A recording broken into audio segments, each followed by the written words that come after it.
Welcome to this tutorial for Orsine Alchemy tank build. The purpose of this build is to tank as much damage as possible and do decent amount of damage at the same time.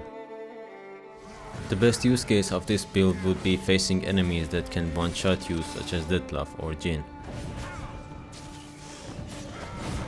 The way we can achieve this is to have high enough vitality along with the Undying ability as backup.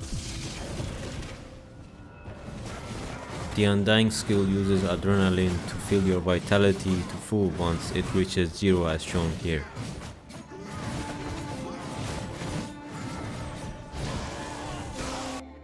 Now let's take a look into the skills we use.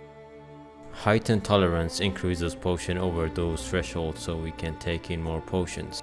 Acquired Tolerance will increase maximum toxicity for each alchemy formula learned, so that will help with taking more potions too. With Refreshment, you can heal percentage of your vitality when drinking a potion. Tissue Transmutation causes decoctions to increase your vitality when they are active. With Delayed Recovery, potion effects won't finish until your toxicity drops below 70%. This is pretty good for longer fights. Synergy boosts your mutation bonuses, which means even more vitality.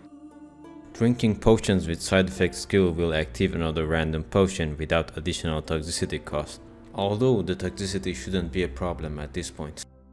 Adaptation simply increases duration of decoctions. As for combat skills, we will be mostly focusing on fast attack and adrenaline. Muscle memory basically boosts your fast attack.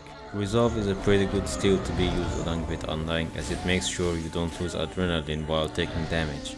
Precise Blows is also another one to boost your fast attacks.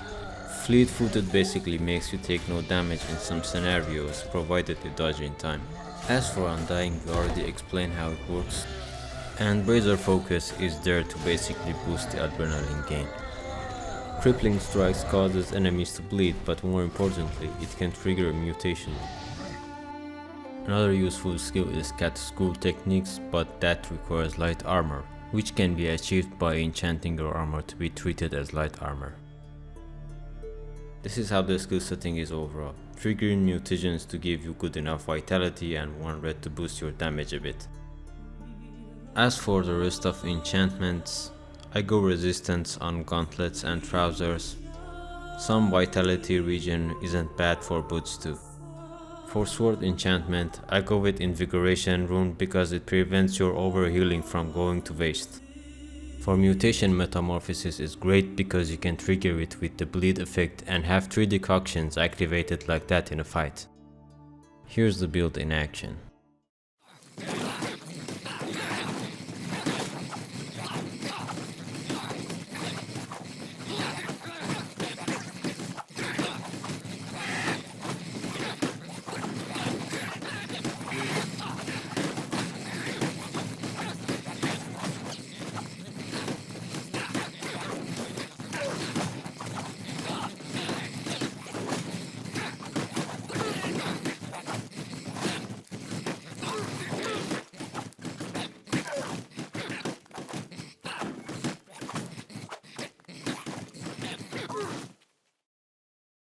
Heard you like Witcher content. Why not subscribe?